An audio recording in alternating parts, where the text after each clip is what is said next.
अस्सलाम वालेकुम जी। आज एक हम बहुत इम्पॉर्टेंट टॉपिक के बारे में बात करेंगे जो कि है कि माहवारी के दौरान खून के बहाव का कम हो जाने की वजूहात।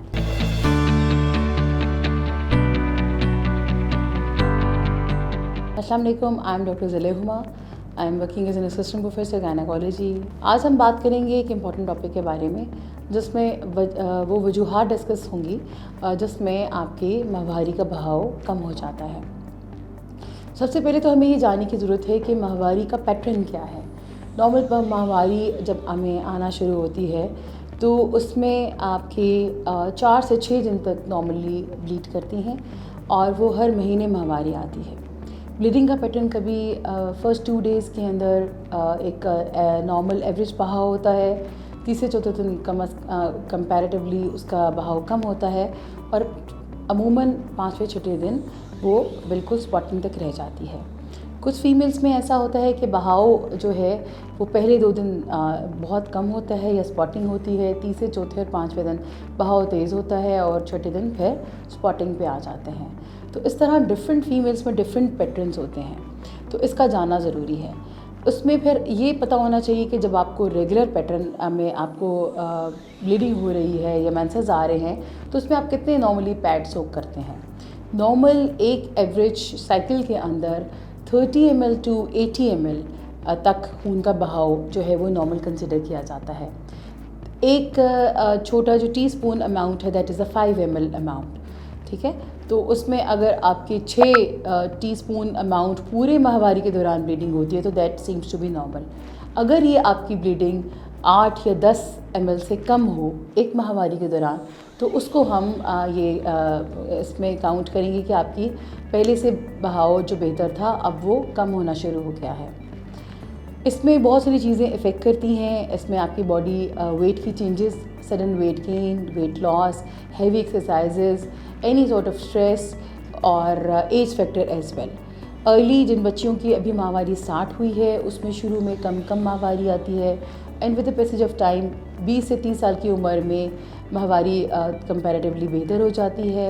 30 से 40 साल की उम्र में थोड़ी हेवी ब्लीडिंग भी होती है और अगेन दोबारा पेरीमेनोपॉजल एज में जब माहवारी ख़त्म होने को आती है तो या तो 2-2 3-3 महीने के बाद माहवारी आती है तो हेवी आती है या फिर वैसे ही डिक्रीज फ्लो स्टार्ट हो जाता है।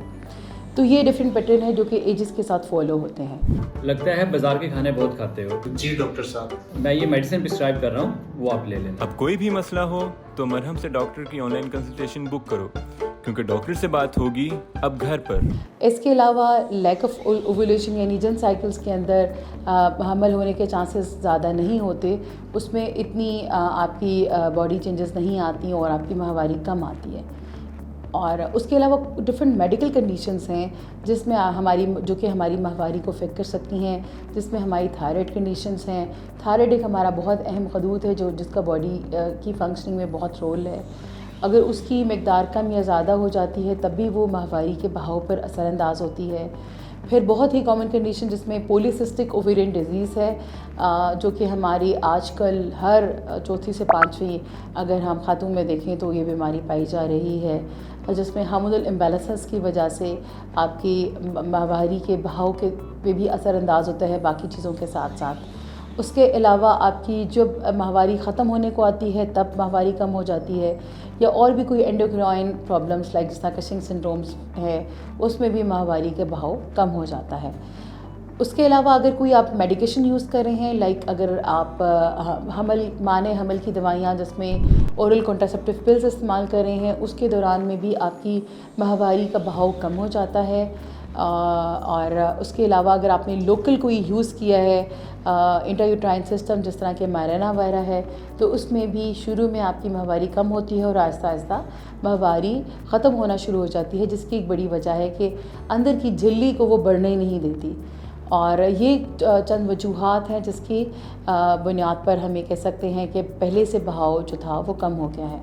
अगर किसी भी खातून का बहाव माहवारी के दौरान जो कि पहले नॉर्मल था 4 से 6 दिन ब्लीड करती थी, अब वो 1 से 2 हो गई हैं या उसमें दिन में तो सब दिन में ब्लीडिंग हो रही है लेकिन बहुत कम स्पॉटिंग वाली ब्लीडिंग हो रही है